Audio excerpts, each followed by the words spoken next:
ان اولیاء اللہ میں سے کچھ لوگ ایسے ہیں جو بالکل قرون اولا کے لوگ ہیں، جو صوفیاء کی جماعت میں سابقون الاولون کہلاتے ہیں۔ ان میں ایک بہت بڑا نام داتا گنج بخش علی حجویری کا، حضرت ابو الحسن سید علی بن عثمان حجویری رحمۃ اللہ علیہ۔ داتا صاحب رحمۃ اللہ علیہ کے وصال کو تقریباً 1000 سال ہونے کا۔ کچھ باتیں ایسی ہیں جنہیں تھوڑا سا غور کے ساتھ ٹھنڈے ذہن کے ساتھ سمجھا کریں۔ اسلام کی تاریخ 1400 سال کی، 1000 سال پہلے کے داتا صاحب بزرگ ہیں۔ داتا صاحب فرماتے ہیں میں اس زمانے میں مرید ہوا، مجھے اجازت ہوئی، میں نے اپنے مرشد کی خدمت کری، پھر مجھے حکم ہوا اپنے قلم سے لکھتے، پھر میں لاہور آیا۔ اگر 1000 سال پہلے سے پیری مریدی کا، طریقت کا، تصوف کا سلسلہ جاری ہے، آج لوگ کہتے ہیں یہ نئی بات ہے، یہ کل شروع ہوا ہے۔ داتا صاحب رحمۃ اللہ علیہ کے وصال پر ان کا عرس شروع ہوا، یعنی عرس بھی 1000 سال سے ہوتے چلے آ رہے ہیں۔ آج بعض لوگوں کو غلط فہمی ہوتی ہے کہ یہ آج کی کوئی نئی ایجاد ہے، اور اگر 1000 سال پہلے کے لوگ ضرورت محسوس کرتے تھے کہ ہمیں پہلے کسی درویش کی خدمت کریں گے تو پھر ہمیں کچھ ملے گا، تو ہمارا تو زمانہ ہی بڑا عجیب ہے۔ یہاں بہت سارے لوگ ہیں جو کہتے ہیں میں خود قرآن جانتا ہوں، حدیث جانتا ہوں، میں خود بڑا سمجھدار ہوں، مجھے کسی کی کیا ضرورت ہے۔ بہت ساری چیزیں ایسی ہیں جنہیں ہمیں غور سے دیکھنا چاہیے۔ 1000 سال پہلے داتا صاحب، اور پھر داتا صاحب کہتے ہیں میرا کسی عام گھرانے سے تعلق نہیں، میں مدینے والے محبوب کی اولاد ہوں، سید ہیں۔ اس کے باوجود ایک جگہ پہ گئے ہیں، تربیت لی ہے، پھر وہ لاہور تشریف لائے ہیں۔ اور داتا صاحب فرماتے ہیں کہ میں ہندوستان کے اس ایریے میں آ کے بیٹھا ہوں جہاں زندگی کی سہولیات بھی پوری میسر نہیں ہے مجھے۔ لاہور 1000 سال پہلے آپ اگر اس کا نقشہ دیکھیں تو کیا نظر آئے گا؟ جن لوگوں نے ابھی 40 سال 35 سال پہلے لاہور کو دیکھا ہے وہ بھی جانتے ہیں اس کی کیفیات کیا تھی۔ تو 1000 سال پہلے کا لاہور جہاں داتا صاحب تشریف لائے، داتا گنج بخش علی حجویری نے وہاں بیٹھ کر قرآن و سنت کی تشریحات کی۔ داتا صاحب نے مسجد بنائی۔ اب سے لفظ داتا سے بھی بڑا اختلاف ہے لوگوں کو، حالانکہ داتا کا معنی دینے والا، اور اللہ کے جو 99 نام ہے نا، یہ ہماری مسجد میں بھی لکھے ہوئے ہیں، ان 99 ناموں میں سے کوئی نام داتا ہے؟ بولیے۔ ایسے لوگ کہتے ہیں کہ یہ تو اللہ کا اسم، بھائی یہ لفظ داتا تو ویسے ہی عربی کا لفظ ہی نہیں ہے۔ تو آپ چیزوں کو گھسیٹ گھساٹ کے اگر لے کے نا قرآن مجید میں آپ اپنے ماں باپ کے لیے دعا کرتے ہیں، رب ارحمہما کما ربیانی صغیرا، یا اللہ ان دونوں کو بخش دے جو بچپن میں میرے رب بنے۔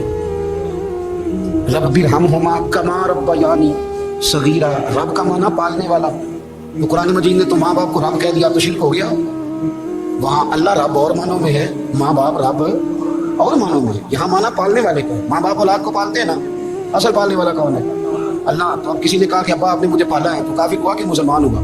چھوٹی چھوٹی باتوں میں لوگ تقسیم کرتے ہیں اہل اسلام کی، یہ درست نہیں ہے۔ قرآن مجید نے حکم دیا کہ ان کے لیے دعا کرو ان لفظوں کے ساتھ۔ تو داتا کا معنی ان کا لقب ہے، یہ معروف لقب ہے ان کا، اس کا معنی دینے والا۔ تو بھائی اگر آپ مجھ سے 2-3 مسئلے سن لیتے ہیں، میں آپ کو دے دیتا ہوں تو شرک نہیں ہوتا۔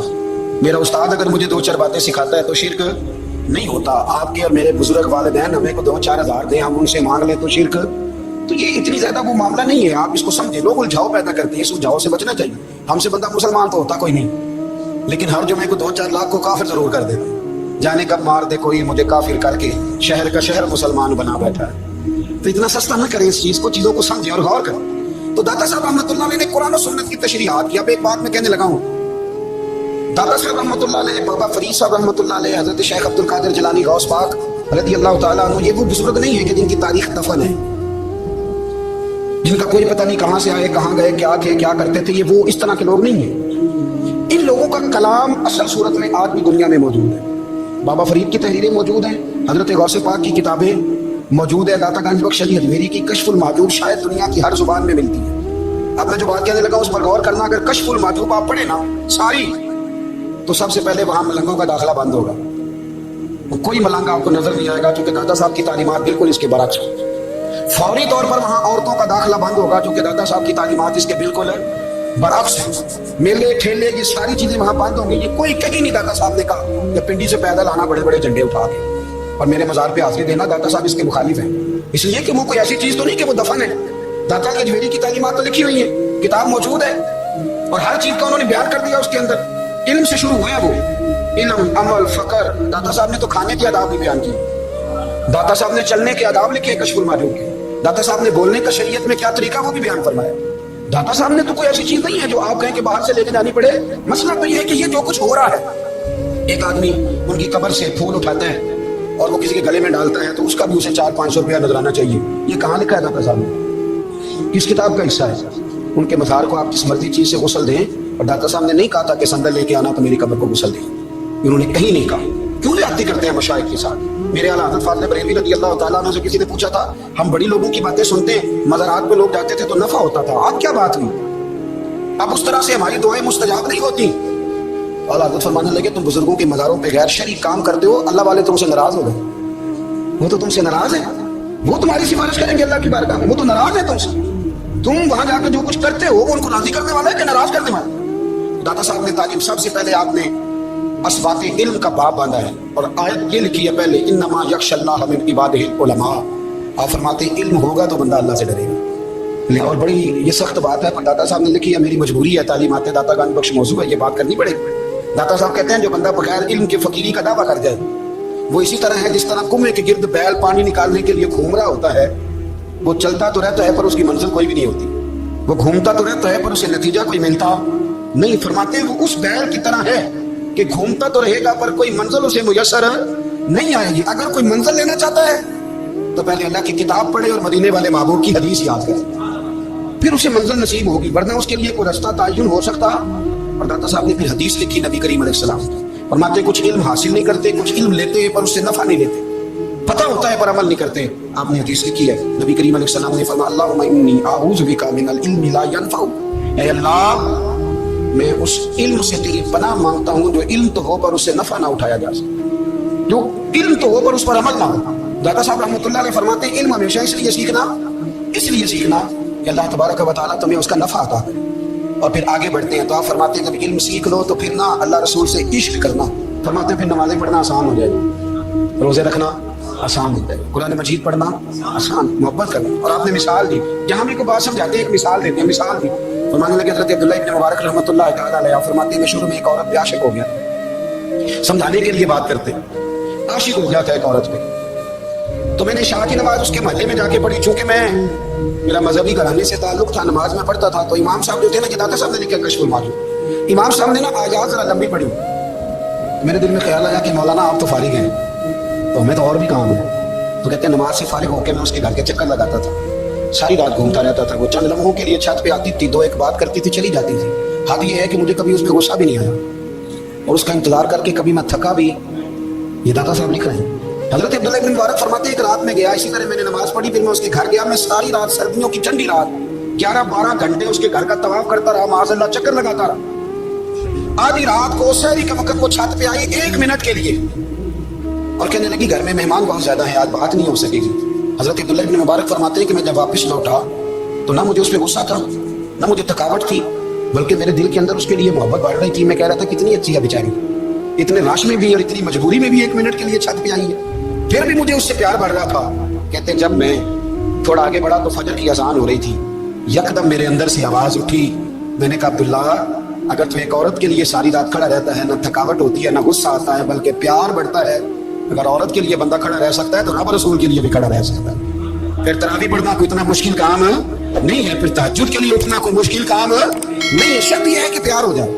ایک عورت کے لیے اگر یہ سارا کچھ ہو سکتا ہے تو اللہ رسول کے لیے بھی ہو سکتے ہیں۔ فرماتے ہیں میں نے توبہ کر لی اور پھر میرا حال یہ ہے کہ وہ توبہ کی، پھر 60 سال گزر گئے، ساری رات مصلی پہ کھڑا رہتا ہوں، مجھے کبھی تھکاوٹ نہیں ہوئی، پھر کبھی تھکاوٹ نہیں ہوئی۔ تو داتا صاحب کہتے ہیں پہلے علم سیکھ، پھر اس کے بعد اللہ رسول سے پیار کر، اور پیار والی نماز پڑھ، مشقت والی نہ پڑھ، یعنی بوجھ والی نہ پڑھ کے میری جان چھوٹ جائے تو میں بھاگ کے جاؤں، تم ادھر بیٹھو تو میں دوڑ کے نماز پڑھ کے آیا، یہ والی نماز نہ پڑھ۔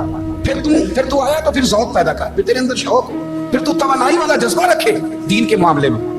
پھر داتا صاحب ایک تیسری بات ارشاد فرماتے ہیں، ایک تیسری بات داتا صاحب کرتے ہیں، داتا صاحب کہتے ہیں کہ یہ یاد رکھ کہ جو تجھے اعزاز ملے گا نا زندگی میں، اعزاز تجھے جو زندگی میں ملے گا اور کوئی کرامت اگر تجھے ملے گی تو وہ صرف نبی پاک علیہ السلام کی سنت اور شریعت کی وجہ سے ملے گی۔ تو جتنے مرضی چلے کاٹ لے، وظیفے کر لے، کالا جادو، نیلا جادو، پیلا جادو، جو مرضی تو سیکھ لے، اگر تجھے کوئی اللہ شان دے گا تو صرف اس لیے دے گا کہ تو نبی پاک کے دین پہ عمل کرتا ہے۔ کس نے لکھا ہے؟ اللہ کرے آپ کو میں یاد کرا سکوں، اللہ کرے ایسا ہو جائے اور میری جماعت سمجھنے لگ جائے کہ داتا صاحب کہتے ہیں سنت شریعت پہ عمل کرنا چاہیے، اور میں کوئی ایسی چھپی چھپائی بات بھی نہیں کر رہا، کوئی ایسی چھپی چھپائی بات بھی نہیں کر رہا۔ کشف المعجوب دنیا کی ہر زبان میں اردو میں ملتی ہے، آپ لے کے دیکھ سکتے ہیں۔ داتا صاحب فرماتے ہیں اعزاز جو تمہیں ملے گا نا، اگر شان چاہتے ہو، وہ ہمارے نا بہت سارے ایسے لوگ ہیں جو کہتے ہیں کوئی ایسی چیز ہاتھ لگے، اللہ دین کا چراغ، ایسے گھسایا جائے اور فوری طور پہ پیر صاحب نے کہہ دیا تو ریل پیل ہو گئی پیسوں کی. تو میں کہتا ہوں یہ تو دین کا مزاج ہی نہیں, یہ تو دین کی طبیعت ہے ہی نہیں, یہ تو ذوق ہی نہیں دین کا, یہ طبیعت ہی نہیں, مزاج ہی نہیں. میرے عزیز داتا کے جوہری رحمۃ اللہ علیہ فرماتے ہیں تو سنت پہ عمل کر, شریعت پہ عمل کر. اللہ کا قرآن کہتا ہے قل ان کنتم تحبون اللہ فاتبعونی یحببکم اللہ. فرمایا اللہ کا قرآن کہتا ہے کہ جب تو نبی کریم کی غلامی کرے گا نا تو اللہ خود تمہیں اپنا محبوب بنا لے گا, اللہ خود تمہیں اپنا محبوب بنا لے گا. تو اور کیا چاہیے. داتا صاحب نے ایک بزرگ کی بات لکھی ہے جو تابعی ہیں, تابعی اس کو کہتے ہیں جو صحابہ کے شاگرد ہوتے ہیں. ایک بزرگ کی بات لکھی جو تابعی ہیں, وہ فرماتے ہیں کہ ان بزرگوں کا طریقہ یہ تھا کہ وہ لوگوں سے چھپ کے نا پہاڑ کے پیچھے عبادت کرتے تھے, اور پوزیشن ان کی یہ تھی کہ کسی سے ملتے نہیں تھے. بالخصوص فجر کی نماز سے لے کر عصر کی نماز تک بکریاں رکھی ہوئی تھیں, ان کو چراتے رہتے تھے فرات کے کنارے اور نفل پڑھتے رہتے تھے. اس وقت کو ملنے بھی نہیں آتا تھا. ایک شخص بڑی دور سے ان کی شہرت سن کے آیا, میں نے تو ملنا ہے. لوگوں نے کہا وہ اس وقت نہیں ملتے, ناراض ہوتے ہیں. اس نے کہا اللہ کا بندہ ہے نا, ناراض ہو بھی جائے گا تو لمبا ناراض رہے گا نہیں, اللہ والے جلدی راضی ہو جاتے ہیں. پہنچ گئے. اب وہ بابا جی نماز پڑھ رہے تھے تو کہتے ہیں میں نے عجیب منظر دیکھا کہ بابا جی فرات کے کنارے نماز پڑھ رہے ہیں اور ایک بھیڑیا ان کی بکریوں کی حفاظت کر رہا ہے. کہتے میں حیران رہ گیا کہ بھیڑیا تو بکریاں کھایا کرتا ہے اور یہاں چلا رہا ہے. کہتے میں جب گیا تو بابا جی نوافل میں مشغول تھے, مجھے دیکھ کے کہنے لگا اس وقت کیوں آئے. میں نے کہا حضور اگر آئے گیا ہوں تو پھر مہربانی کرے قبول فرما لیں. میں بیٹھ گیا تو میں نے کہا حضور یہ بھیڑیا بکریاں چلا رہا ہے, بھیڑیا اور بکریاں کی صلح کب سے ہو گئی. تو فرماتے لمبی تقریر نہیں, ہلکا سا جملہ. فرمانے لگے جب سے بکریوں کے مالک نے رب سے صلح کر لی ہے نا, تب سے بھیڑیوں نے بھی بکریوں سے صلح کر لی. بکریوں کے مالک نے رب سے صلح کر لی, گناہ چھوڑ دی, اس کی فرما برداری میں آ گئے. اب پھر اسے بکریاں چلانے کی ضرورت نہیں رہی, بکریاں نہ اب بھیڑیا چراتا ہے. کہتے ہیں میرے اوپر کب کبھی تاری ہو گئی بزرگوں کی بات سن کے, اور مجھے پیاس لگی اور خواہش آئی کہ پتہ نہیں بابا جی کچھ کھلائیں پلائیں گے بھی کہ نہیں, بابا جی کچھ کھلائیں گے بھی کہ نہیں. کہتے میرے دل میں خیال تھا تو بزرگوں نے نا ایک لکڑی کا پیالہ, ان کے پاس وہ پہاڑ میں بیٹھے تھے تو ایک چھوٹا سا پتھر تھا, اس کی ڈھلان بنی ہوئی. بابا جی نے اس کے نیچے لکڑی کا پیالہ رکھا, وہ رکھا ہی تھا تو وہ دودھ سے بھر گیا. کہتے انہوں نے مجھے دیا تو ٹھنڈا اور میٹھا دودھ, میری طبیعت خوش ہو گئی. بابا جی نے دوبارہ وہی پیالہ اسی جگہ رکھا تو شہد سے بھر گیا. 1000 سال پہلے داتا صاحب لکھ رہے ہیں. کہتے مجھے دیا, میں نے فوراً کہا, میں نے کہا حضور یہ دودھ تو گائے بھینس دیتی ہے, پہاڑوں سے تو نہیں نکلا کرتا, اور شہد تو شہد کی مکھیاں دیتی ہیں, پتھروں سے تو نہیں نکلتا, یہ آپ کہاں سے نکال رہے ہیں. تو کہتے ہیں وہ قرآن مجید پڑھنے لگے. وَإِذِ مُوسَىٰ لِقَوْمِهِ, جب موسیٰ کی قوم نے ان سے پانی مانگا, فرمانے لگے موسیٰ کی نافرمان قوم پانی مانگے, حضرت موسیٰ پتھر پہ ڈنڈا مارے تو اللہ وہاں سے 12 چشمے جاری کر دے. جو رب حضرت موسیٰ کی نافرمان قوم کے لیے پتھر اور پہاڑوں سے چشمے نکال دیتا ہے نا, وہ محمد عربی کے غلاموں کے لیے پتھر اور پہاڑوں سے دودھ اور شہد بھی نکال دیا کرتا ہے. وہ بزرگ کہنے لگے بس بات یہ ہے کہ آج بھی ہو اگر ابراہیم کا ایمان پیدا تو آج کر سکتی ہے انداز گلستہ پیدا. کہنے لگا حضور پہ میرے لیے بھی دعا کریں. آپ فرمانے لگے پھر دعا نہ کرا تو مدینے والے کی غلامی شروع کر, تو نبی کریم کی غلامی شروع کر, تو رسول پاک کی غلامی شروع کر. ایک بات علم, پھر فرمایا اللہ رسول سے محبت, پھر فرمایا حضور کی غلامی. اس سے سارے مکاشفات کھلیں گے, اس سے سارے مشاہدات کھلیں گے, اسی سے کرامتیں ملیں گی, اسی سے مقبولیت ہوگی, اسی سے اللہ نبی کی بارگاہ میں درجہ ملے گا. پھر داتا صاحب آگے بڑھتے فرماتے ہیں فقر بھوکے رہنے کا نام نہیں, پورا باپ باندھ ہے داتا صاحب. فرماتے ہیں فقیری بھوکے رہنے کا, اور کیا بات ہے. کئی دفعہ میں نے کشف المحجوب پڑھی, کئی دفعہ پڑھی, اللہ جانتا ہے, لیکن جب پڑھتے ہیں نا کوئی نئی بات ہی ملتی. رات پڑھی تو ایک نئی بات سامنے آئی. داتا صاحب نے حضرت ابوبکر صدیق کا ایک قول لکھا ہے. حضرت ابوبکر صدیق اللہ کی بارگاہ میں دعا کرتے, کہتے یا اللہ مجھے پیسے زیادہ دے. اللہ اکبر, انداز دیکھے داتا صاحب نے لکھا یا اللہ مجھے پیسے, اللہ مجھے مال زیادہ دے پر مالک مجھے مال کی محبت نہ دینا. عجیب دعا ہے بھائی یہ بھی, اللہ پیسے دے پر پیسوں کی محبت. اب داتا صاحب نے لکھا ہے ناراض ہونا ہوا تو داتا صاحب سے ہونا. داتا صاحب کہتے ہیں میں نے ایسے امیر دیکھے ہیں جن کے پاس دولت تو ہے پر انہیں دولت سے پیار نہیں. میں نے ایسے غریب دیکھے ہیں جن کے پاس پیسے تھوڑے ہیں پر پیسوں سے عشق کرتے ہیں. یہ داتا صاحب نے لکھا ہے. ناراض ہونا تو ان سے ہونا. میں نے ایسے امیر دیکھے ہیں دولت ہے پر دولت سے پیار ہے, اگر اللہ نے دی ہے تو انہیں بانٹنا بھی آتا ہے, انہیں سخاوت کرنا بھی آتا ہے, کھلانا بھی آتا ہے. لیکن کچھ ایسے غریب دیکھے ہیں پیسے تھوڑے ہیں اور اللہ جانتا ہے عشق بڑا ہے دولت سے, وہ جیب سے باہر نکالنے کو تیار ہے. یہ داتا صاحب نے لکھا. فرماتے ہیں فقر اس کا نام نہیں کہ تیرے پاس پیسے نہیں, دولت نہیں, بلکہ فقیری تو اس بات کا نام ہے کہ تجھے دولت سے پیار نہیں, تجھے دولت سے محبت ہے, اس کا نام فقر ہے. تو میرے بھائی ہم لوگوں نے اپنے بزرگوں کو چھوٹے دائرے میں بند کر دیا, یہ ان کا دائرہ نہیں تھا. چلیں آگے بڑھتے ہیں.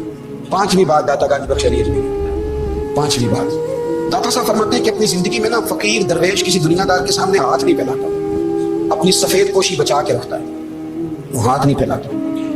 میں نے آپ کو بڑی دفعہ وہ بات سنائی اور مجھے اس جملے سے عشق ہے۔ خواجہ قطب الدین بختیار کاکی کہتے ہیں میں ایک دن پھٹے کپڑے پہن کے اپنے مرشد حضرت خواجہ معین الدین اجمیری کے پاس گیا تھا، تو خواجہ صاحب فرمانے لگے قطب الدین یہ کیا لباس پہنا ہوا، یہ کیا؟ میں نے کہا حضور کیا ہوا؟ فرمانے لگے قطب الدین یاد رکھ، فقیری اس طرح کی کرنا کہ بادشاہی معلوم ہو، کوئی یہ نہ سمجھے کہ بابے کو تو جوڑے کی ضرورت ہے اسے کپڑے نہ لے کے دے دوں، اس طرح کی فقیری کرنا کہ فقیری بادشاہی معلوم ہو۔ یہ کیا بات ہوئی کہ رنگ روپ اس طرح کا اختیار کرنا کہ ترس آئے کہ چلو حضرت صاحب کو بندہ 5 کو دے ہی جائے مہربانی کر، یہ کوئی رویہ نہیں ہے دین کا۔ داتا گنج بخش اجمیری فرماتے ہیں اپنی ذات پر کبھی سوال کا دروازہ نہ کھولو۔ آپ فرماتے ہیں میرے مریدوں سے پوچھ لو، میں نے دینے کا مزاج بنایا ہے، لینے کا مزاج نہیں بنایا۔ فرماتے تھے اپنی ذات پر سوال کا دروازہ، کچھ لوگوں کی مجبوری ہوتی ہے قرض پکڑنا، قرض اٹھانا سنت ہے، ضرورت پڑ جائے تو قرض لینے میں منع، کچھ کی مجبوری ہے، کچھ کو شوق ہے، اصل پیسے جو ہوتے ہیں وہ انہوں نے کونے میں رکھے ہوتے ہیں، اس سے 5,000 لے کے خرچ کر لیا، پھر دوسرے سے 5 لے کے اس کو دے دیا، پھر اس سے 5 جو لیا تھا پھر تیسرے سے لے کے اس کو دے دیا۔ یہ مزاج نہ بنائے۔ جب سوال کا دروازہ کھول جاتا ہے تو پھر ساری زندگی دوبارہ بند نہیں ہوتا۔ مانگنا تو اللہ رسول سے مانگے، لوگوں سے مانگتے پھرنا، دنیا داروں سے سوال کرنا، اپنی ذات پر سوال کا داتا صاحب نے پورا باب باندھا ہے، پورا باب۔ اور داتا صاحب فرماتے ہیں صوفیاء کی ایک جماعت ہے جو کہتی ہے ہم نے تو کبھی اپنی زبان پر دکھ بیان ہی نہیں کیے، ہر شے اپنے رب رسول کے حوالے کرتی، ہر شے اللہ رسول کے۔ اور دادا صاحب کہتے ہیں کچھ ایسے بھی ہیں جو دعا بھی نہیں مانگتے، لوگوں کے لیے مانگتے، اپنے لیے نہیں مانگتے۔ آپ دعا کیوں نہیں مانگتے؟ تو کہتے ہیں اللہ کو تو پتہ ہی ہے ہمیں کیا چاہیے، اسے تو پتہ ہی ہے۔ ایک بزرگ کی بات لکھی ہے داتا صاحب نے، میری جماعت میں نا مزاج ہے کرامتوں کا، مجھے وہ ساری باتیں بھی آتی ہیں کہ ایک بندہ کراچی سے آیا، داتا صاحب حاضری دی تو اس کی لاٹری نکل گئی، یہ بھی مجھے آتی ہے، لکھی پڑھی ہے میں نے، کتابوں میں ہے یہ بھی۔ ایک بندہ، یہ ساری باتیں نا آتی ہیں کرامتوں میں، بڑی ساری چیزیں لوگ بیان کرتے ہیں کہ میں وہاں آیا اور میں نے حاضری دی تو موج لگ گئی، یہ ساری باتیں آتی ہیں۔ ہمارے پرانے بزرگ اور بھی قصے سنایا کرتے تھے، ساری ہمیں چیزوں کا پتہ۔ اور جو عنوان ہے نا وہ حضرت شیخ عبد النور کہتے ہیں کہ ایک بندہ داتا صاحب کے مزار پہ گھوم رہا تھا، داتا 10 روپے دے، 10 روپے دے، 10 روپے دے، تو ایک بندہ بڑی دیر سے اسے دیکھ رہا تھا، وہ کہنے لگا داتا نے تجھے کیا دینا، ادھر آ میں، تو اس نے 10 دیے۔ بندہ بڑا حسین تھا، ہنس پڑا، کہنے لگا داتا تیرے بھی صدقے جاؤں، دلانے لگا تو منکر سے ہی دلوا دیے، جو نہیں مانتا اسی سے دلوا دیے۔ وہ بڑا پریشان ہوا، میں اور چکر میں تھا، اس نے میرے اوپر ہی جڑ دی ہے بات، کہنے لگا داتا تیرے صدقے جاؤں۔ تو یہ ساری باتیں کتابوں میں موجود ہیں، لوگوں نے اپنے اپنے مشاہدات جو جس کے ساتھ پیش آئے اس نے بیان کیے ہیں۔ بہت ساری باتیں قابل بیان ہیں، پر جو عنوان ہے میں اس میں رہنا چاہتا ہوں۔ داتا صاحب رحمۃ اللہ علیہ فرماتے ہیں ہماری تعلیمات ہیں کہ اپنے دکھ درد دنیا داروں سے بیان نہیں کر دے، سوال کا دروازہ لوگوں کے سامنے کھولنا اللہ والوں سے کہیں گے کہ بھی کہنا ہوگا، دنیا داروں سے کہنا۔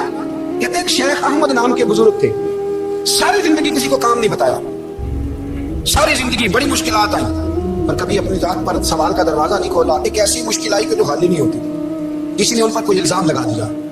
ابو مسلم نام کا ایک بادشاہ تھا، اس کی حکومت تھی، اس نے پکڑ کے قید میں ڈال دیا۔ اب قید میں ہے، جرم لگ گیا ہے، فرد جرم عائد ہو گئی ہے، جیل میں ہے۔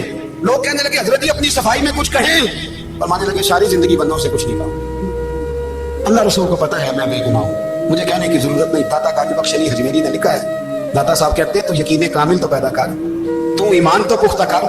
داتا صاحب کہتے ہیں وہ ابو مسلم جو بادشاہ تھا وہ نیک آدمی تھا، اسے رات کو خواب میں نبی کریم کی زیارت نصیب ہوئی، اور حضور سید عالم صلی اللہ علیہ وسلم فرمانے لگے تو نے اللہ کا ایک نیک بندہ جیل میں ڈال دیا، ڈال نہیں آتا وہ تو بے گناہ ہے۔